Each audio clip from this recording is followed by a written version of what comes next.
আসসালামু আলাইকুম প্রিয় দর্শক, চলে আসলাম এই মুহূর্তে পাওয়া আবহাওয়ার সবচেয়ে গুরুত্বপূর্ণ আপডেট নিয়ে। আজ 14ই নভেম্বর বৃহস্পতিবার এবং আগামীকাল 15ই নভেম্বর শুক্রবার কেমন থাকতে পারে আগামী 24 থেকে 48 ঘন্টার আবহাওয়া।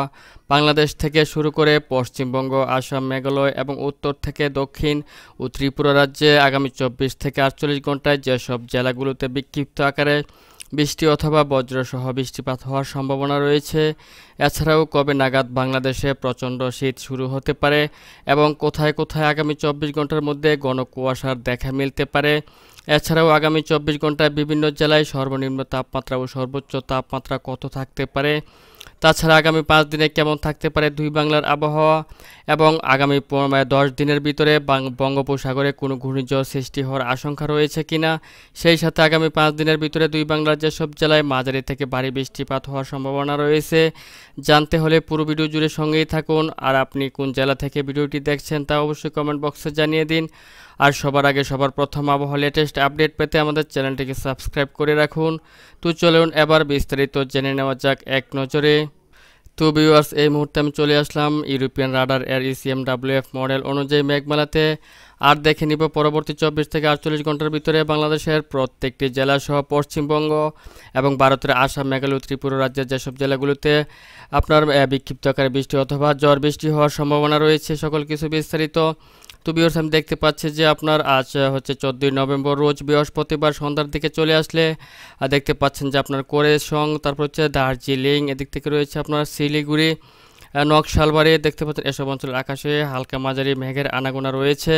তাছাড়াও আপনারা আরও দেখতে পাচ্ছেন যে আপনার আসামের এদিকে চলে আসলে দেখতে পাচ্ছেন যে নংস্টন, তারপর হচ্ছে শিলং, তারপর হচ্ছে চেরিপুঞ্জি, জুয়াই, তারপরে দেখতে পাচ্ছেন যে হচ্ছে আপনার উমলিং, এসব অঞ্চলের গুয়াহাটি, এসব অঞ্চলের আকাশে আপনারা দেখতে পাচ্ছেন যে হালকা মাঝারি মেঘের আনাগোনা রয়েছে। তাছাড়া আপনারা দেখতে পাচ্ছেন যে বাংলাদেশের দক্ষিণ অঞ্চল যেমন চট্টগ্রাম বিভাগের আপনার যেমন বিলাইছড়ি, রাজস্থলী, চট্টগ্রাম, সাতক্ষীরা, রংছড়ি, সাতকানিয়ার, থানচি, চকারিয়া, কুতুবদিয়া, মহেশখালী এবং টেকনাফের আকাশেও দেখতে পাচ্ছেন যে আপনার হালকা মাঝারি মেঘের আনাগোনা রয়েছে। পরবর্তী 24 থেকে 48 ঘন্টার ভিতরে এসব অঞ্চলে হালকা থেকে গুড়ি গুড়ি বৃষ্টিপাত হওয়ার সম্ভাবনা রয়েছে অথবা আকাশ মেঘলা থেকে মেঘাচ্ছন্ন হয়ে থাকতে পারে।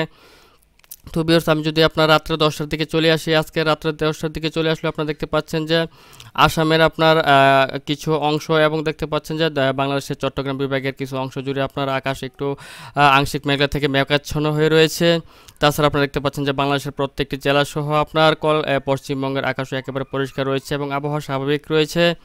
তো ভিউয়ার্স, এই মুহূর্তে আমি চলে আসলাম হচ্ছে ভোর 5টার দিকে। আর 5টার দিকে চলে আসলে আপনারা দেখতে পাচ্ছেন যে আসাম, মেঘালয়ের বেশ কিছু অঞ্চলের আকাশে আপনারা দেখতে পাচ্ছেন যে মেঘ রয়েছে। যেমন এছাড়া দিক থেকে বাংলাদেশেরও দেখতে পাচ্ছেন যে বাহাদুরবাদ, চররাজিপুর, চিলমারি, এদিক থেকে দেখতে পাচ্ছেন যে আসামের ধুবড়ী, লক্ষ্মীপুর, তারপর হচ্ছে শ্রীরামপুর, দেখতে পাচ্ছেন যে এদিক থেকে রয়েছে গোয়ালপাড়া, অভয়পুরী, দেখতে পাচ্ছেন আপনার রয়েছে বরপেতা, তারপর হচ্ছে দেখতে পাচ্ছেন এদিক থেকে রয়েছে উইলিয়ামনগর, আরও রয়েছে আপনারা দেখতে পাচ্ছেন যে তুরা, এদিক থেকে দেখতে পাচ্ছেন নংস্টন, শিলং, গুয়াহাটি, দেখতে পাচ্ছেন এসব অঞ্চলে আকাশে হালকা মাঝারি মেঘের আনাগোনা রয়েছে। সেই সাথে আপনারা দেখতে পাচ্ছেন যে বাংলাদেশের আপনার রয়েছে হচ্ছে ফেনারবাগ, তারপর রয়েছে আরও দেখতে পাচ্ছেন যে বিশম্বাপুর, সাতকবাজার, জগন্নাথপুর, কেন্দুয়া, নেত্রকোনা, জয়ন্তপুর, এদিক থেকে চেরিপুঞ্জি, সিলেট, বড়লেখা, এসব অঞ্চলের আকাশ হালকা মাঝারি মেঘের আনাগোনা রয়েছে। অর্থাৎ পরবর্তী 24 থেকে 48 ঘন্টার ভিতরে এসব অঞ্চলের আকাশ মেঘলা থেকে আংশিক মেঘাচ্ছন্ন হয়ে থাকতে পারে এবং ঘুরি ঘুরি বৃষ্টিপাত হওয়ার সম্ভাবনা রয়েছে। তাছাড়া আপনারা দেখতে পাচ্ছেন যে এসব অঞ্চলের আকাশে একটু ঘন কুয়াশার দেখাও মিলতে পারে এই সময়টাতে চলে আসলে। তো ভিউয়ার্স, এই সময় আমি এখন চলে আসবো হচ্ছে আমি শুক্রবার দিন সকাল 10টার দিকে। শুক্রবার সকাল 10টার দিকে চলে আসলে আপনারা দেখতে পাচ্ছেন যে বাংলাদেশ সহ পশ্চিমবঙ্গ, ভারতের আসাম, মেঘালয় এবং ত্রিপুরা রাজ্যের আকাশ একেবারেই স্বাভাবিক পরিষ্কার রয়েছে এবং আবহাওয়া একেবারেই স্বাভাবিক রয়েছে। সেই সাথে আপনারা দেখতে পাচ্ছেন যে বঙ্গোপসাগরের আবহাওয়া একেবারে স্বাভাবিক রয়েছে, কোথাও কোনো মেঘ বৃষ্টি বা মেঘের আনাগোনা থাকছে না। তো ভিউয়ার্স, এই মুহূর্তে আমি চলে আসলাম হচ্ছে শুক্রবারের বিকেলের দিকে। শুক্রবারের বিকেলের দিকেও চলে আসলে আপনারা দেখতে পাচ্ছেন যে বাংলাদেশ এবং পশ্চিমবঙ্গের কিছু অংশ এবং আসাম, মেঘালয়ের কিছু অংশ জুড়ে হালকা মাঝারি মেঘের আনাগোনা রয়েছে।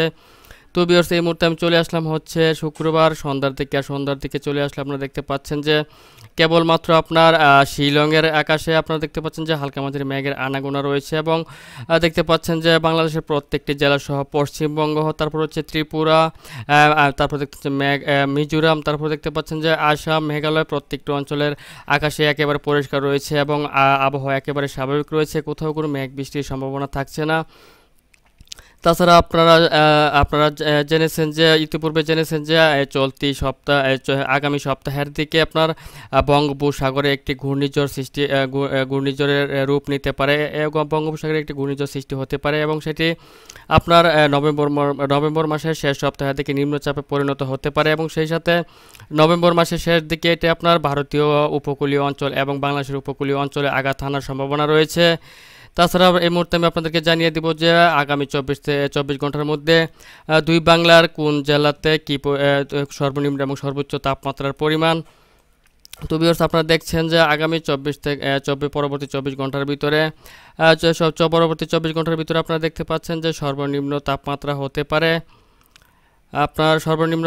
হতে পারে আপনারা দেখতে পাচ্ছেন যে রয়েছে হচ্ছে 19 ডিগ্রি সেলসিয়াস রংপুর, তারপর দেখতে পাচ্ছেন যে রয়েছে হচ্ছে সিলেটে 19 ডিগ্রি সেলসিয়াস, ময়মনসিংহে 19 ডিগ্রি সেলসিয়াস, এবং দেখতে পাচ্ছেন যে কুমিল্লাতে 19 ডিগ্রি সেলসিয়াস সর্বনিম্ন তাপমাত্রা। তাছাড়া আপনারা দেখতে পাচ্ছেন যে সর্বোচ্চ তাপমাত্রা হতে পারে, আপনারা দেখতে পাচ্ছেন যে দিনের বেলায় সর্বোচ্চ তাপমাত্রা হতে পারে আপনার 31 ডিগ্রি সেলসিয়াস, দেখতে পাচ্ছেন যে আপনার কালাই, তারপর হচ্ছে আপনার রাজশাহী, মেহেরপুর এসব অঞ্চলে দেখতে পাচ্ছেন যে 30 ডিগ্রি সেলসিয়াস তাপমাত্রা থাকতে পারে দিনের বেলায়।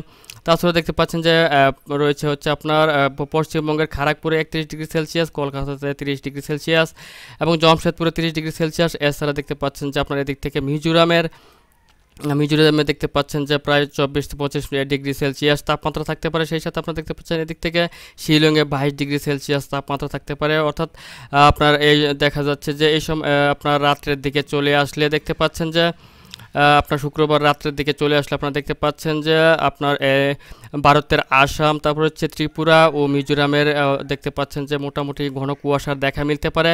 সেই সাথে আপনার তাপমাত্রা আপনারা দেখতে পাচ্ছেন যে প্রায় 15 ডিগ্রি সেলসিয়াসে নেমে আসতে পারে, এবং তাছাড়া আপনারা দেখতে পাচ্ছেন যে বাংলাদেশেও আপনারা দেখতে পাচ্ছেন যে প্রায় 21-22 ডিগ্রি সেলসিয়াস তাপমাত্রা নেমে আসতে পারে রাতের বেলা, এবং কিছু কিছু জায়গা জুড়ে আপনার একটু ঘন কুয়াশার দেখা মিলতে পারে। তো ভিউয়ার্স এই ছিল এখনকার মতো আমার কাছে আজকের আবহাওয়ার গুরুত্বপূর্ণ একটি আপডেট। যদি ভিডিওটি ভালো লাগে তাহলে অবশ্যই লাইক, কমেন্ট এবং শেয়ার করতে ভুলবেন না। আর সবার আগে সবার প্রথম লেটেস্ট আবহাওয়ার আপডেট পেতে অবশ্যই আমার চ্যানেলটিকে সাবস্ক্রাইব করে সঙ্গেই থাকবেন।